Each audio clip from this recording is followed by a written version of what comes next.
the use of the sound effects that are, I think, a huge contributor to the violence of the scene.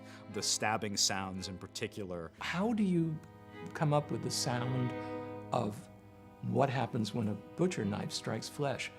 The sound man came up with the idea of, what about a knife stabbing melons?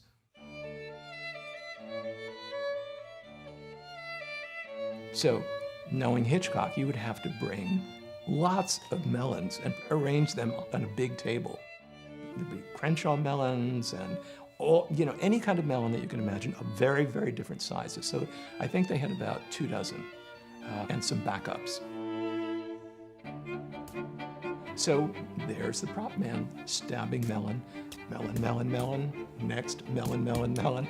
And so by the end of it, Hitchcock knew the one that sounded most like sinew and sounded the way he thought it should sound. So when they were through demonstrating all of these different melons, all he said was,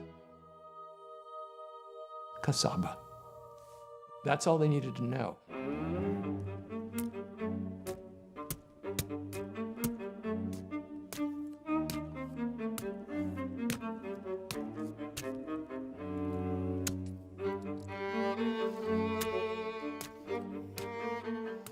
I think the whole key to the sound of the Casaba melon is that the inner gooey part is very small and there's a very thick layer of fruit that you have to stab through.